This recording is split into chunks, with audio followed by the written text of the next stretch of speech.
Nakakamiss tong duyan-duyan na to, mga katiyoy prendo. Huh? Simula nung maliit pa ako. Ngayon naman ako nakasakay dito.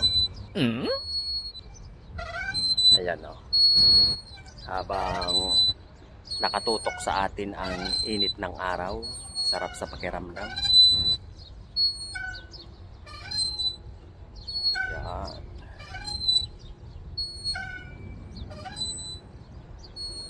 Diba? Oh. Sarap po.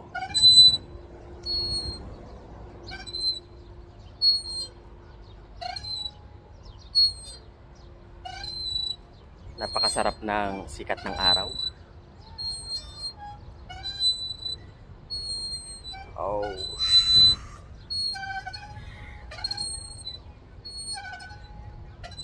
Yan. Diba? Ow. Oh.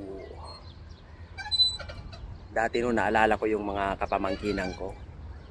Halos magkasing edad lang kami. Nako, padoyan-doyan. Palakasan ng tabyon kung tawagin sa amin. Ayan. O, diba?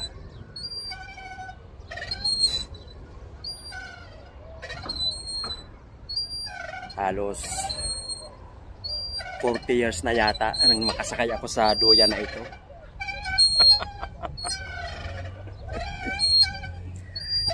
Ngayon nagbalik na naman yung aking pagkabata.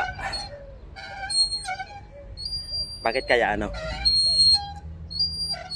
Ngayong sumakay lang ako dito, naalala ko lang yung kabataan ko, mga katiyoy friend. Maalala mo yung katuwaan, yung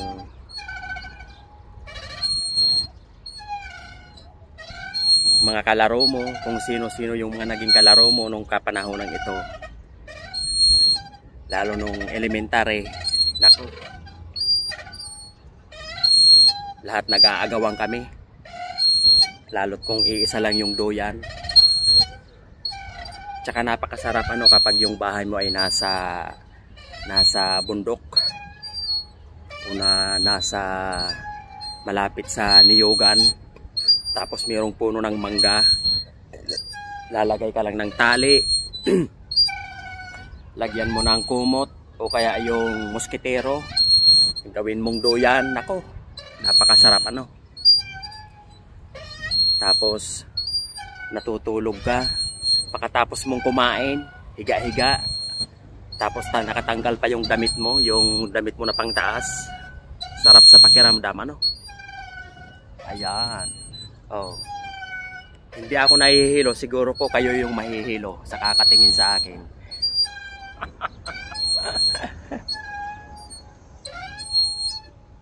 Ayan, habang yung aking paa ay inaano ko rin. Yan, ini-stretch natin.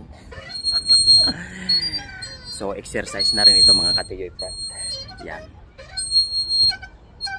Dahan-dahan lang pagtabyon. Ayan.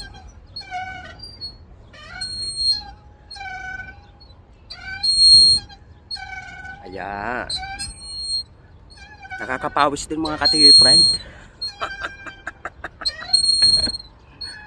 Ayan o. Namumula na yung aking pisngi o. Lumalabas na yung aking pagkamistisuhin.